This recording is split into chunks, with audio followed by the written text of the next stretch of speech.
सर्वमंगल मांगल्ये शिवे सर्वार्थ साधिके शरण्ये त्र्यंबके गौरी नारायणी नमोस्तुते।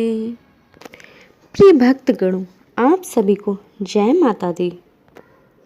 प्रिय भक्तों, शास्त्रों में नवरात्रि का पर्व साल में 4 बार आता है, जिसमें सामान्य रूप से 2 नवरात्रि होते हैं और 2 गुप्त नवरात्रि होती हैं। गुप्त नवरात्रि माह के आषाढ़ महीने में पड़ते हैं। तो आप गुप्त नवरात्रि में माँ की गुप्त रूप से आराधना करके माँ को प्रसन्न कर सकते हैं।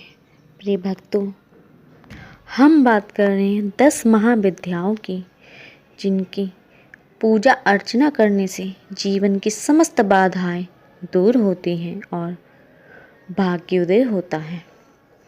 10 महाविद्याएं माँ काली, माँ तारा, माँ त्रिपुर सुंदरी, माँ भुवनेश्वरी, माता छिन्नमस्ता, माता त्रिपुर भैरवी, माँ धूमावती, माँ बगलामुखी, माँ मातंगी और माँ कमला देवी।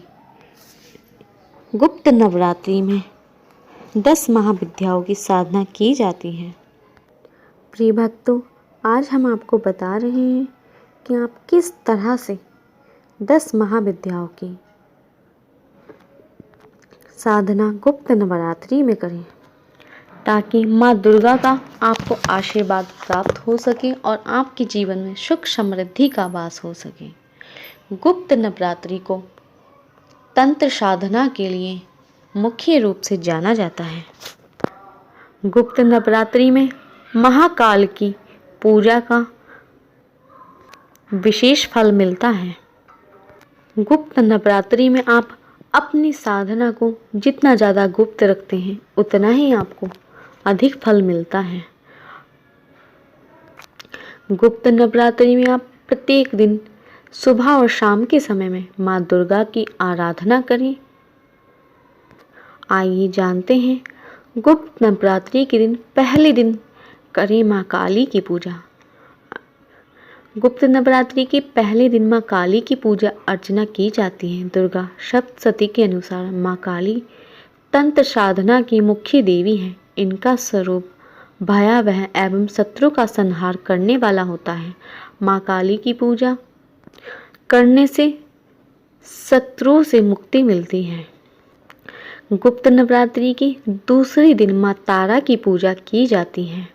गुप्त नवरात्रि के दूसरे दिन माँ तारा की पूजा करने का विधान है। माँ तारा की पूजा करने से भक्त को संतान की प्राप्ति होती है और माँ तारा सर्वसिद्धि कारक देवी कही जाती है। इनकी पूजा करने से समस्त मनोकामनाएं पूर्ण होती हैं।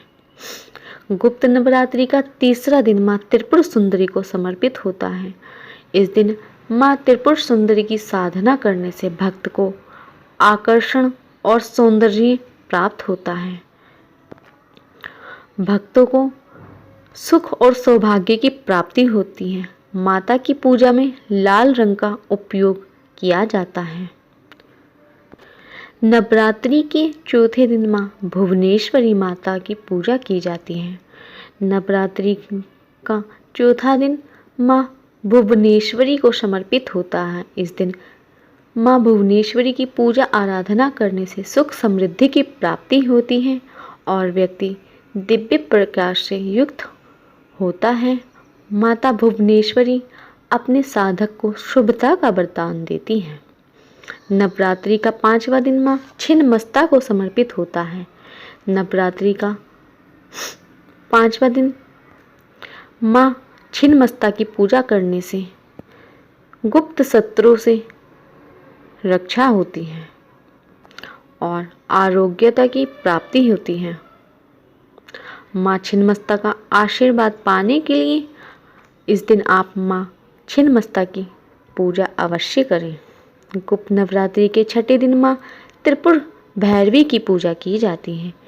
माता की पूजा अर्चना करने से भूत प्रेत और भय सभी बाधाओं का नाश होता है। गुप्त नवरात्रि के 7वें दिन माँ धूमावती की पूजा अर्चना की जाती है। माँ धूमावती की पूजा अर्चना करने से अभाव और संकट दूर होता है। इनको अभाव और संकट को दूर करने वाली देवी कहा जाता है। लेकिन माता धूमावती की पूजा विवाहित महिलाओं को नहीं करनी चाहिए। माता धूमावती को दूर से ही प्रणाम करना चाहिए। गुप्त नवरात्रि का 8वां दिन माता बगलामुखी को समर्पित होता है। गुप्त नवरात्रि के 8वें दिन माता बगलामुखी की आराधना करनी चाहिए। माता बगलामुखी की साधना करने से शत्रु के भय से मुक्ति मिलती है और वाक सिद्धि होती है। यदि आप अपने जीवन में बहुत ज़्यादा शत्रुओं से परेशान हैं तो आप नवरात्रि के 8वें दिन माँ बगलामुखी की आराधना अवश्य करें। नवरात्रि का 9वां दिन माँ मातंगी को समर्पित होता है। नवरात्रि के 9वें दिन माँ मातंगी की पूजा अर्चना करनी चाहिए। दुर्गा सप्तशती के अनुसार जो भक्त अपने जीवन अथवा गृहस्थ जीवन को सुखमय एवं सफल बनाना चाहते हैं उनको माँ मातंगी की आराधना अवश्य करनी चाहिए।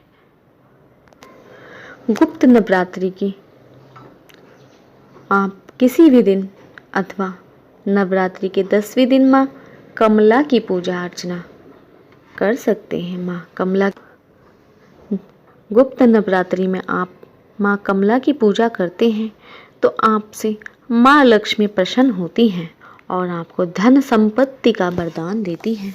माँ कमला की साधना करने से समृद्धि वैभव की प्राप्ति होती है। माँ कमला की साधना धन पुत्र की प्राप्ति के लिए की जाती है। इनकी साधना से व्यक्ति धनवान और विद्यावान होता है। प्रिय भक्तों, ये थी माँ 10 महाविद्याओं की पूजा अर्चना करने की विधि। अगर आप नवरात्रि में 10 महाविद्याओं की साधना करते हैं तो इससे आपका जीवन सुखमय होता है और आपके जीवन की समस्त मनोकामनाएं पूर्ण होती हैं। प्रिय भक्तों, अगर आपको हमारी ये जानकारी अच्छी लगी तो हमारे चैनल को सब्सक्राइब लाइक करें। धन्यवाद।